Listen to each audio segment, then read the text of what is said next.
আমার নাম Nusrat, honours third ইয়ারে পড়ি। আমি ভীষণ দুষ্টু আর চঞ্চল। এই কলেজে আমার পাওয়ারই আলাদা। সবাই আমাকে জমের মতো ভয় পায়, কারণ কলেজের প্রিন্সিপাল আমার বাবার বেস্ট ফ্রেন্ড। তাই এই কলেজে আমার পাওয়ারই অন্যরকম। প্রতিদিন আমি র্যাগিং করি। আমাদের 5 বান্ধবীর একটা গ্যাং আছে। আমাদের কাজই শুধু র্যাগিং করে মজা নেওয়া। আজকে আমরা 5 বান্ধবী মিলে কলেজের সেকেন্ড গেটের কাছাকাছি এসে দাঁড়িয়ে আছি।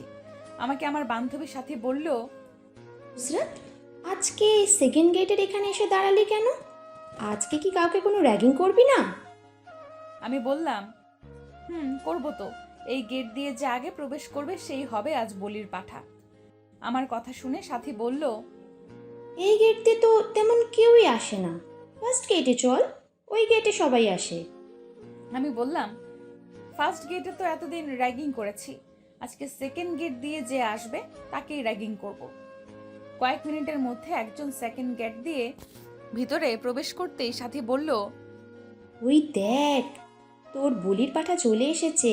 উফ, ছেলেটা কি হ্যান্ডসাম রে! ক্রাশ খেলাম তো। ইচ্ছে হচ্ছে দৌড়ে গিয়ে কোলে উঠে একটা চুমু দিই। সাথীর কথা শুনে আমি হেসে বললাম, দাঁড়া, তোর মনোবাসনা আমি পূরণ করছি। মুরগিটাকে ডাক। আমার কথা শুনে সাথী ছেলেটার দিকে তাকিয়ে সিটি বাজিয়ে বলল, এই যে হিরো সাহেব, এদিকে আসুন, আপনাকে আমাদের ম্যাডাম নুসরাত ডাকছে। সাথীর কথা শুনে ছেলেটা এসে বলল, কে ডাকছে আমাকে? কে? নুসরাত? ছেলেটার দিকে আমি তাকিয়ে বললাম, এই যে আমি নুসরাত, ডাকলাম তোকে। নাম কি তোর? তুই তোকারি করে কথা বলতে শুনে আমি মেয়েটার দিকে ভ্রু কুঁচকে তাকিয়ে বললাম, আমার নাম মেঘরাজ। তো মেঘরাজ হাস। এখন তুই আমার এই ফ্রেন্ডকে একটা কিস কর। কথাটা বলেই আমি সাথীকে ছেলেটার দিকে সামনে এগিয়ে দিলাম। মেয়েটার কথা শুনে বুঝতে বাকি রইল না এরা আমাকে র্যাগিং করছে। কিস কি বাজারের পণ্য? চাইলেই পাওয়া যায়? Just shut up. তোকে যা বললাম তাই কর, কিস কর ওকে। র্যাগিং করা হচ্ছে প্রিন্সিপালের কাছে, কিন্তু তোমাদের নামে কমপ্লেন দিব। আমার কথা শুনে নুসরাত অট্টহাসি দিয়ে বলল, কমপ্লেন দিয়ে কোনো লাভ নেই চান্দু, কারণ প্রিন্সিপাল আমার আব্বুর ক্লোজ ফ্রেন্ড। আমাকে কিচ্ছু বলবে না। তার উপরে প্রিন্সিপাল আমার হবু শ্বশুর মশাই। প্রিন্সিপালের ছেলের সাথে আমার বিয়ে ঠিক হয়ে আছে। শ্বশুরের কাছে তার হবু বৌমার নামে কমপ্লেন দিয়ে কোনো লাভ নেই। তুই কিস কর কুইক। আমি আমার সামনে থেকে নুসরাতের ফ্রেন্ডকে সরিয়ে দিয়ে নুসরাতের কাছে এসে নুসরাতের ঠোঁটে ঠোঁট ডুবিয়ে একটা লং ডিপ কিস করে আঙুল দিয়ে ঠোঁট মুছতে মুছতে নুসরাতকে চোখ মেরে চলে গেলাম। ছেলেটাকে বললাম কি আর করলো কি, আমি পুরো 1000 ভোল্টের শক খেলাম, চুপচাপ আছি। আমার ফ্রেন্ড সাথী বলল, এটা কি হলো? শালার মুরগিটা আমাকে কিস না করে তোকে করলো? এত বড় ইনসাল্ট আমি মানতে পারছি না। নুসরাতের প্রতিশোধ যদি তুই না নিস, তোকে আমি বয়কট করব। আমি নিজের ঠোঁট মুছে বললাম, ওই মুরগিটাকে আমি ছাড়বো না। ওর এত বড় সাহস আমাকে কিস করে, চোখ মারে। খোঁজ নে মুরগিটা কোন ইয়ার, কোন ডিপার্টমেন্ট। আমার কথা শুনে সাথী বলল, এখন ক্লাসে চল, পরে শালার খোঁজ নিব। শুনেছি আজকে নাকি আমাদের ডিপার্টমেন্টে নতুন ইংলিশ স্যার আসবে। এখন ক্লাসে চল, পরে শালাকে দেখে নিব। তারপর আমরা সবাই ক্লাসে চলে আসলাম। ক্লাসে আসার কিছুক্ষণ পর প্রিন্সিপাল ক্লাসরুমে আসতেই আমরা সবাই দাঁড়িয়ে সম্মান জানালাম। কিন্তু প্রিন্সিপালের সাথে মেঘরাজকে দেখে অবাকের সহিত তাকিয়ে আছি। প্রিন্সিপাল মেঘরাজকে দেখিয়ে বলল, ডিয়ার স্টুডেন্ট, আজ থেকে ইনি তোমাদের ইংলিশ ক্লাস নেবে। ইনি ইংলিশ প্রফেসর মেঘরাজ চৌধুরী। তবে মেঘরাজ চৌধুরীর আরও একটা পরিচয় আছে। সে আমার একমাত্র ছেলে। পড়াশোনার জন্য এতদিন কানাডা ছিল, গতকাল দেশে ফিরেছে। আমার ছেলে মেঘরাজ চৌধুরী আজ থেকে তোমাদের নতুন ইংলিশ টিচার। কথাটা বলে প্রিন্সিপাল চলে যায়। আর আমি চোখ বড় বড় করে মেঘরাজের দিকে তাকিয়ে আছি। আমার ফ্রেন্ড সাথী আমার কানের কাছে ফিসফিস করে বলল, তুই একটু ওয়েট কর, তোর জন্য আমি কবর খুঁড়তেছি। একুতে মেঘরাজ চৌধুরী হয় স্যার, আর তুই স্যারকে করেছিস র্যাগিং। তার উপরে তোর হবু বর। নিজের হবু বরকে চিনিস না? বরের নাম জানিস না? শালি, তুই কোরবানি হবি আজকে স্যারের হাতে।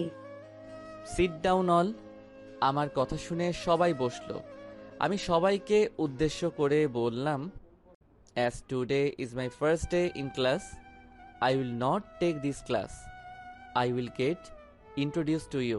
কথাটা বলেই আমি প্যান্টের পকেটে বাম হাত অর্ধভাবে রেখে নুসরাতের কাছে গিয়ে বললাম, হোয়াটস ইউর নেম?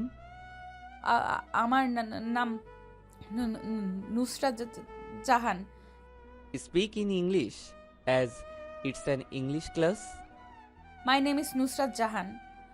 তোমার সাথে বোঝাপড়া আছে, কথাটা নুসরাতকে ফিসফিসিয়ে বলেই তারপর আমি একে একে সবার পরিচয় নিতে শুরু করলাম। বেশ কিছুক্ষণ পর ক্লাস শেষের ঘন্টা বেজে উঠল। আমি ক্লাস থেকে বের হওয়ার আগে নুসরাতের দিকে তাকিয়ে বললাম, Nusrat, come to my office room at 5 minutes. কথাটা বলেই আমি ক্লাস থেকে বেরিয়ে নিচতলায় গিয়ে দাঁড়ালাম। আমি বসা থেকে উঠে দাঁড়াতেই সাথী বলল, যা, তোকে কোরবানি করার জন্য ডাকছে। র্যাগিং করেছিস না? পাঠার মতো বলি দেবে তোকে এখন। আমি ফিসফিস করে বললাম, চুপ কর পেতনি, আমাকে আর ভয় দিস না। ওকে কোন অ্যাঙ্গেল থেকে দেখে মনে হয় যে ও একজন প্রফেসর? দেখে মনে হয় আমাদেরই ক্লাসের স্টুডেন্ট। বয়স যেন দড়ি বেঁধে রেখেছে। আবার স্টুডেন্টদের মতো জিন্স টি শার্ট পরে কলেজে এসেছে। কেন রে? জিন্স টি শার্ট পরে না এসে প্রফেসরদের মতো শার্ট প্যান্ট পরে ইন করে আসতে পারেনি? তাহলে তো আর আমি র্যাগিং করার মতো ভুলটা করতাম না। এই, তোরা আমার জন্য দোয়া কর, বেঁচে থাকলে দেখা হবে। আল্লাহ হাফেজ। কথাগুলো সাথীকে বলেই ভয়ে ভয়ে ধীর পায়ে সিঁড়ি বেয়ে নামছি। নিচতলায় আসতেই স্যার আমার হাত ধরে একটা ফাঁকা ক্লাসরুমে এনে দরজা লক করে আমাকে দেওয়ালের সাথে চেপে ধরে আমার দিকে তাকিয়ে বলল, আগামীকাল থেকে তোমাকে যদি কাউকে কোনো র্যাগিং করতে দেখি বা র্যাগিং করছো এটা যদি আমি শুনি, পরিণাম কিন্তু খুব খারাপ আছে। হবু শ্বশুর প্রিন্সিপালের পাওয়ার দেখিয়ে স্টুডেন্টদেরকে র্যাগিং করো, তাই না? উফ, হাতে ব্যথা পাচ্ছি, হাত ছাড়ুন। এখন আপনি করে সম্মান দিয়ে কথা বলা হচ্ছে? হাহ, আর ঘন্টাখানিক আগে আমার সাথে তুই তুকারি করে কথা বললে, স্টুডেন্টদের সাথেও এমন দুর্ব্যবহার করো, রাইট? আর করব না, প্লিজ হাত ছাড়ুন, ব্যথা পাচ্ছি। আর এসব কি পরেছ? টপস, জিন্স, এসব ড্রেস পরা বাদ দিতে হবে। আমার জিনিসগুলো শুধু আমিই দেখব, সো আমার জিনিস সুন্দর করে ঢেকে রাখবে, অন্য কারো যেন দৃষ্টিতে না পড়ে। করব, কিন্তু আপনার তো আগামী সপ্তাহে আসার কথা ছিল। গতকালই চলে এলেন যে, আর আপনার আসার কথাটা আঙ্কেল তো আমাকে জানালো না। আমি নিষেধ করেছিলাম তাই জানাইনি। আব্বু আমাকে অনেক আগেই বলেছিল তোমার এই বাদরামির কথা, তাই তুমি কিভাবে র্যাগিং করো সেটা নিজের চোখে দেখতে চেয়েছিলাম। আর আমার কি কপাল দেখো, তোমার র্যাগিংয়ের শিকার আমিও হলাম। উফ, হাতে ব্যথা পাচ্ছি, প্লিজ হাত ছাড়ুন। একটা কিস দাও, তারপর ছাড়বো। কিস কেন দিব? এখনো বিয়ে হয়নি, আমি আপনার বউ না। আগামী সপ্তাহে তো বিয়ে হবে, প্লিজ একটা কিস করো। আমি মেঘরাজের ঠোঁটে আলতো করে একটা কিস করলাম। নুসরাত কিস করে ঠোঁট সরিয়ে নিতেই আমি নুসরাতের গাল চেপে ধরে নুসরাতের ঠোঁটে আবারও ঠোঁট ডুবিয়ে দিলাম।